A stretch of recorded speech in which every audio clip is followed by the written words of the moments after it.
Assalamualaikum warahmatullahi wabarakatuh. Kami dari kelompok 6 ingin mempresentasikan makalah yang berjudul Kaidah tentang Darurat oleh dosen pengampu yaitu Ibu Hainatun Hasanah MPD.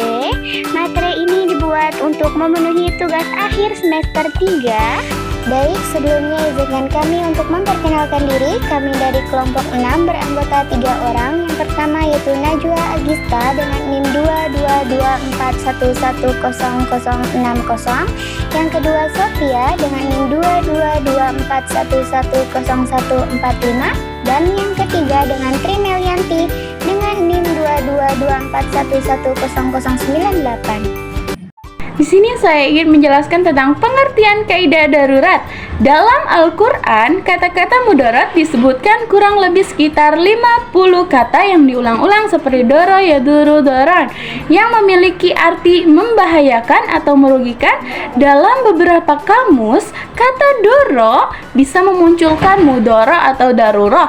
Yang keduanya memiliki arti yang terpaksa atau dalam Indonesia sering disebut dengan darurat. Kata darurat berasal dari kata doro, yaduru, doron yang berarti merusak atau memberi mudarat, keadaan sangat merusak atau sangat memaksa, kebutuhan yang amat mendesak dan amat berbahaya apabila tidak dipenuhi. Secara etimologi, ad-doror atau bahaya adalah lawan dari kata al-naf'u yang berarti manfaat.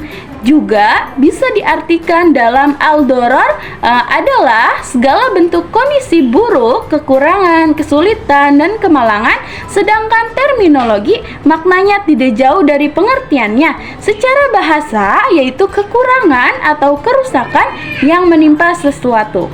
Selanjutnya yaitu pengertian pendapat para ulama. Yang pertama yaitu menurut Al-Jurzani dalam At-Ta'rifat, kata darurah berasal dari kata al-darar yang berarti mudarat, yaitu suatu musibah yang tidak dapat dihindari. Yang kedua yaitu menurut ulama Al-Malikiyah, darurat adalah kekhawatiran akan binasanya jiwa, baik pasti ataupun dalam perkiraan, atau khawatir akan mengalami kematian. Dalam hal di atas tidak disyariatkan seseorang menunggu sampai datang kematian, tetapi cukuplah dengan adanya kekhawatiran akan kebinasaan sekalipun dalam tingkat perkiraan. Yang ketiga, menurut ulama Asy-Syafi'iyah, darurat itu rasa khawatir akan terjadinya kematian atau menjadi semakin parahnya penyakit ataupun membuat semakin lamanya sakit.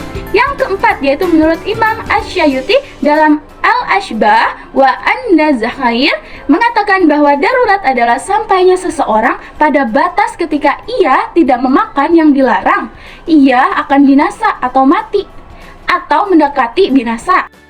Adapun beberapa syarat dan batasan dari sebuah darurat dalam pandangan agama Islam. Yang pertama yaitu darurat yang nyata. Darurat haruslah sebuah keadaan yang benar-benar mendesak dan tidak dapat dihindari. Yang kedua yaitu ancaman langsung. Darurat harus melibatkan ancaman yang langsung dan segera terjadi. Artinya tidak ada waktu untuk mencari solusi lain atau menunggu keadaan membaik. Keputusan harus diambil dengan cara cepat untuk mengatasi ancaman tersebut.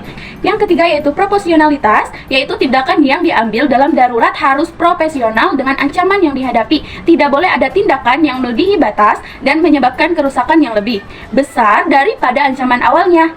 Yang keempat yaitu kepentingan utama. Darurat hanya dapat dibenarkan jika melibatkan kepentingan utama seperti melindungi nyawa atau keselamatan seseorang.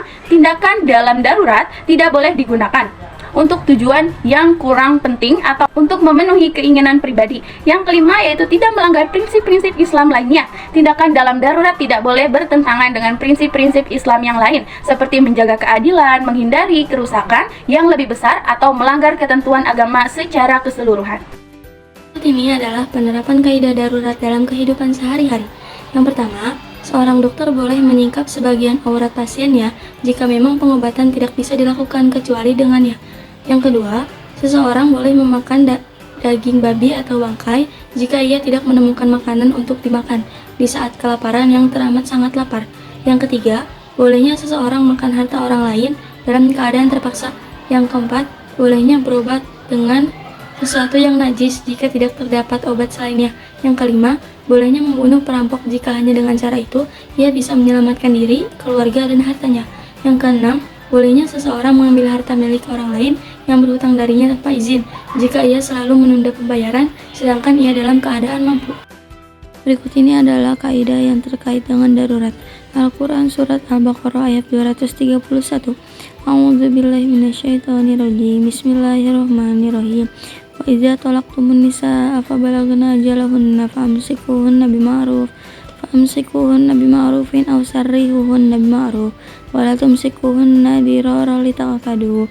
Artinya, dan apabila kamu menceraikan istri-istrimu lalu sampai akhir iddahnya, maka tahanlah mereka dengan cara yang baik, atau ceraikanlah mereka dengan cara yang baik pula, dan janganlah kamu tahan mereka dengan maksud jahat untuk menzalimi mereka. Quran Surat Al-Baqarah ayat 231. Selanjutnya Surat An-Nisa ayat 12. A'udzubillahi minasyaitonirrajim. Bismillahirrahmanirrahim. Min ba'di wasiyati yusau biha aw dainin ghairu mudar. Artinya, setelah dipenuhi wasiat yang dibuatnya dan setelah dibayar utangnya dengan tidak menyusahkan kepada ahli waris. Quran Surat An-Nisa ayat 12. Selanjutnya Surat A'raf ayat 56. A'udzubillahi minasyaitonirrajim. Bismillahirrahmanirrahim. Wala tufsidu fil ardi ba'da islahiha. Artinya, dan janganlah kamu membuat kerusakan di muka bumi sudah Allah memperbaikinya. Quran Surat Al-A'raf ayat 56. Shadaqallahul azim. Kaidah pertama, al-dararu yadfa'u biqadril imkan. Bahaya itu dicegah sebisa mungkin sesuai kemampuan. Makna kaidah itu adalah, pada dasarnya suatu bahaya harus dihilangkan secara keseluruhan, dan inilah maksud dan tujuan dari ad-dararu yuzalu. Tetapi jika menghilangkan bahaya secara keseluruhan sulit untuk dilakukan, maka wajib untuk menghilangkannya sebisa mungkin sesuai kemampuan. Karena hal ini tetap lebih baik daripada membiarkan bahaya itu. Karena paling tidak dengan usaha tersebut bahaya itu dapat berkurang. Contohnya, penerapan kaidah jika seseorang membuat jendela baru di rumahnya, tapi jendela ini berpotensi mengganggu tetangganya karena langsung menghadap dan bisa melihat ke tempat-tempat privasi tetangganya, seperti kamar tidur, dapur, atau kamar mandi, maka wajib baginya untuk menutup jendela tersebut menggunakan tembok atau hal yang lainnya untuk menghalangi agar tidak terlihat. Kesimpulannya, darurat ialah datangnya kondisi bahaya atau kesulitan yang amat berat yang menimpa manusia, yang membuat khawatir akan terjadi kerusakan atau sesuatu yang menyakitkan jiwa, anggota tubuh, kehormatan, akal, harta, dan yang bertalin dengannya. Ketika itu, boleh atau tidak ada jalan lain kecuali mengerjakan yang diharamkan atau meninggalkan yang diwajibkan atau menunda waktu pelaksanaannya guna menghindari kemudaratan yang diperkirakan dapat menimpa dirinya selama tidak keluar dari syarat-syarat yang ditentukan. Darurat memiliki cakupan tertentu untuk menghadapi setiap keadaan yang membahayakan dalam hidup, tanpa mengubah hukum. Hal ini karena hukum darurat dan apa yang diperbolehkan dalam hukum darurat memiliki batasan-batasan waktu dan jangkauannya. Adanya hukum darurat, manusia akan mendapatkan kebutuhan-kebutuhan sesuai dengan tujuan-tujuan hukum dalam agama Islam.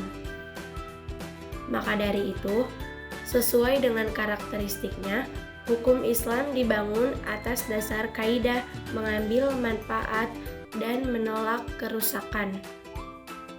Sehingga hukum darurat menjadi sangat penting karena manusia merupakan makhluk yang mempunyai keterbatasan, sedangkan Allah Subhanahu wa Ta'ala sebagai asyari atau pembuat syariat tidak membebankan hukum kecuali sesuai dengan batasan kemampuan hamba.